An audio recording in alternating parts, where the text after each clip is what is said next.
नमस्कार दोस्तों। Black buck यानी काले हिरण जैसे वन्य जीवों को बचाने के लिए किसी इंसान के अंदर कितना जुनून सवार हो सकता है, इसे जानकर आप भी हैरान हो जाओगे। यह कहानी है एक नौजवान की जिसके एरिया में हर महीने काले हिरण ज्यादा से ज्यादा संख्या में मारे जा रहे थे। यह देखकर उसे गुस्सा आता था, वह उदास होता था, लेकिन समझ नहीं पाता था कि क्या किया जाए। तो जब यह युवक कॉलेज में था तो इसने अपनी एक बिश्नोई कम्युनिटी की एक कॉन्फ्रेंस अटेंड करी, जो जंगलों को काटे जाने और वाइल्ड लाइफ को पहुंच रहे नुकसान को लेकर थी। यह वह समय था जब इस युवक के मन में जिंदगी के मायने बदल गए। अपनी पढ़ाई पूरी करके यह गांव वापस आया और इसने संकल्प लिया हिरणों को बचाने का। लेकिन सवाल यह था कि 20 साल का लड़का आखिर शिकारियों का मुकाबला कैसे करेगा। तो इसने सभी गांव वालों से कहा कि जब भी कोई शिकार की संभावना हो तो मुझे अलर्ट कर देना। एक बार गांव के एक आदमी ने उसे ऐसी ही जानकारी दी कि कहीं पर शिकार होने वाला है और उस समय सर्दियों की रात थी और तापमान करीब 14 डिग्री था। लेकिन फिर भी इस नौजवान ने अपनी मोटरसाइकिल उठाई और 30 किलोमीटर सर्दी में मोटरसाइकिल पर गया। जब तक ये वहाँ पर पहुँचा तो इससे पहले हिरण मारा जा चुका था और उस हिरण का मांस वहाँ पकाया जा रहा था। लेकिन फिर भी इसने पुलिस को बुलाया और उन सभी शिकारियों को गिरफ्तार करवाया। और यह बात वहाँ के लोकल शिकारियों के लिए एक चेतावनी की जैसी थी। कुछ समय बाद एक और ऐसा ही केस सामने आया। फिर से जानकारी मिली कि यहाँ पर एक हिरण मारा जाएगा और एक बार फिर से वहाँ पर पहुँचने से पहले एक हिरण का शिकार किया जा चुका था और इस युवक ने अकेले ही शिकारियों को किसी तरीके से वहाँ पर रोकने की कोशिश की। तो उनमें से किसी एक शिकारी ने इस युवक के सिर पर बंदूक लगा दी और बंदूक लगाने के बाद इसने सोचा कि अगर किसी प्रजाति को बचाने के लिए अपनी जान जोखिम में डालना जरूरी है तो यही सही। और कुछ ही समय बाद वहाँ पर पुलिस पहुँच जाती है और उन सभी शिकारियों को गिरफ्तार कर लेती है। तो जानते हैं दोस्तों हमारी इस कहानी में यह युवक कौन है। तो यह युवक है बिश्नोई, 51 साल के अनिल बिश्नोई। इनकी कहानी पब्लिश हुई थी द बेटर इंडिया में। तो अनिल बिश्नोई राजस्थान के लक्सर गांव में रहने वाले एक किसान हैं। आज तक 300 से ज्यादा शिकारियों को ये रंगे हाथ पकड़ चुके हैं। ये शिकारियों के खिलाफ केस दर्ज करवाते हैं, गवाही देते हैं और जब तक केस चलता है तब तक उसका पीछा नहीं छोड़ते हैं। तो वैसे तो ब्लैक बक्स की मौत के पीछे शिकार के अलावा और भी काफी सारे कारण हैं, जैसे रोड एक्सीडेंट, एक्सट्रीम क्लाइमेट्स, कुत्तों द्वारा काट लिया जाना।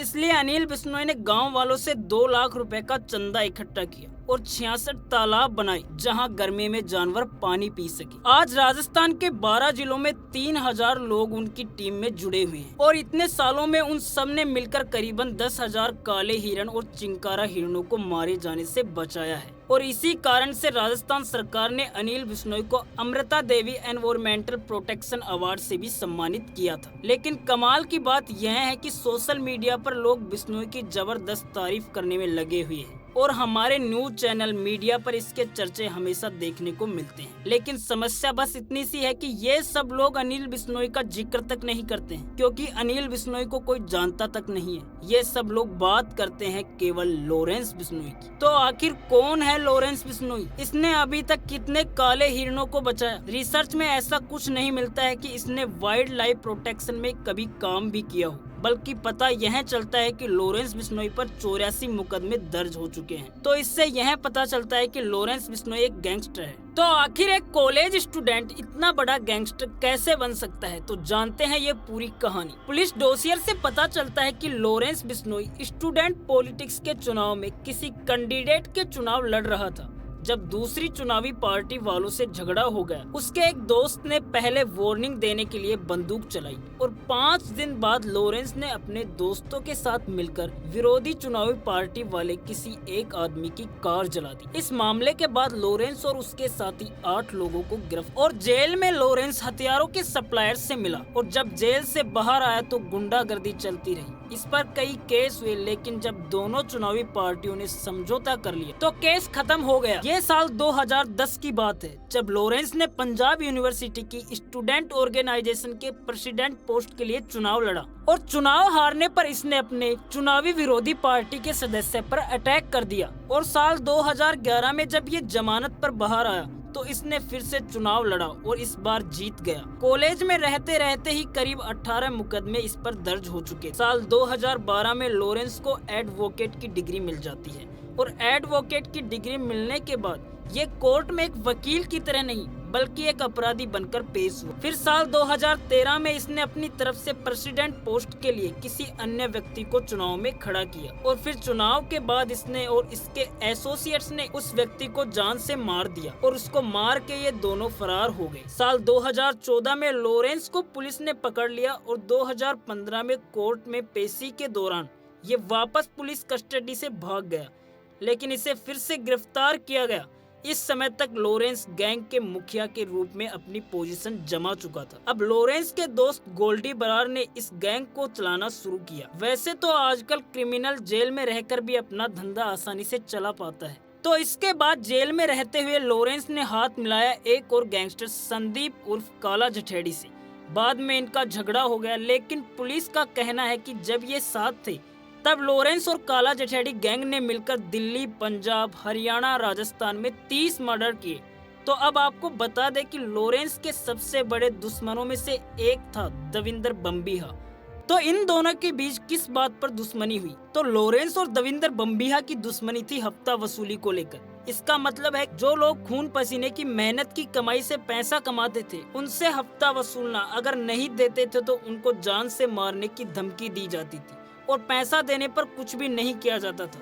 तो इस चीज को लेकर दविंदर बम्बीहा का एरिया चंडीगढ़, मोहाली और पंचकुला से हफ्ता आता था और लॉरेंस को भी यही हफ्ता चाहिए था। इसी वजह से पंजाब, दिल्ली, चंडीगढ़ में शूट आउट हुए। तो यही कारण था लॉरेंस और दविंदर बम्बीहा की दुश्मनी का। लेकिन सितंबर 2016 में दविंदर बम्बीहा पुलिस एनकाउंटर में मारा जाता है। तो इस चीज को इतनी गहराई से खोलकर इसलिए बता रहा हूँ क्योंकि आजकल के यूथ बड़े आकर्षित होते हैं इन गैंगस्टर्स को देखकर, लेकिन उन्हें यह पता नहीं कि जब भी कोई गैंगस्टर जिंदा होता है उसे छुप छुप के रहना पड़ता है, या तो जेल में, अगर जेल में नहीं तब भी उसकी जिंदगी एक लग्जरी जेल की जैसी होती है।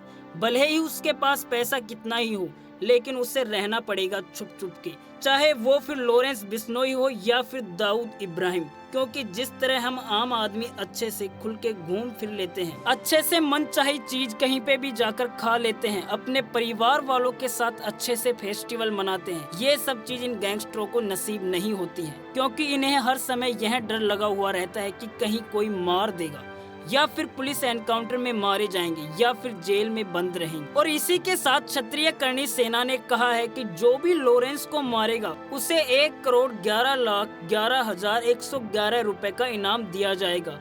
ऐसा इसलिए कहा गया है क्योंकि करणी सेना के अध्यक्ष सुखदेव सिंह गोगामेडी की हत्या कर दी गई थी और इसकी जिम्मेदारी लॉरेंस गैंग वालों ने ली थी। अब बात करें कि लॉरेंस बिश्नोई ने पंजाबी सिंगर सिद्धू मूसेवाले को क्यों मारा, तो दोस्तों यह मामला पिछले कई वर्षों से चलता आ रहा है। तो आपको बता दें कि लॉरेंस के कॉलेज टाइम में स्टूडेंट पॉलिटिक्स में लॉरेंस का सबसे करीबी दोस्त था विक्की मिट्ठू खेड़ा, जिसका अगस्त 2021 में कौशल चौधरी द्वारा मर्डर कर दिया जाता है। और विक्की के मर्डर की सिर्फ एक ही वजह थी कि वो लॉरेंस गैंग का आदमी था और लॉरेंस गैंग को हथियार अवेलेबल कराने में सपोर्ट करता था, इसलिए इसको बम्बीहा गैंग ने टारगेट करके मार दिया। और अब इस कहानी में एंट्री होती है सगनप्रीत, जो सिद्धू मूसेवाला का मैनेजर था। तो पुलिस वालों का कहना है कि सगनप्रीत और लक्की पडियाल ने मिलकर विक्की मिट्ठू खेड़ा की हत्या की है और मई 2022 में सिद्धू मूसेवाले की हत्या हुई, जिसकी जिम्मेदारी लॉरेंस के गैंग लीडर गोल्डी बरार ने ली। दिल्ली पुलिस की स्पेशल सेल का कहना है कि विक्की के मर्डर में सिद्धू मूसेवाला और सगनप्रीत दोनों का हाथ था, इसलिए लॉरेंस ने सिद्धू मूसेवाले की हत्या की। तो दोस्तों इस वीडियो में मेरा मकसद आप लोगों को दिखाना था कि गैंगस्टर्स की जिंदगी कैसी होती है, क्योंकि जैसा हम फिल्मों में देखते हैं असलियत उससे बहुत अलग होती है। क्योंकि कोई गैंगस्टर पुलिस एनकाउंटर में मारा जाता है या फिर कोई गैंगस्टर विरोधी पार्टी द्वारा मार दिया जाता है, तो कोई जेल में बंद है तो कोई जिंदा है, तो उन्हें यह डर लगा रहता है कि कहीं कोई मार न दे। इसलिए जिंदगी एक बार मिलती है, बड़ी अनमोल है, तो आप सभी ऐसी चीजों में ध्यान न देकर अच्छी जिंदगी जियो।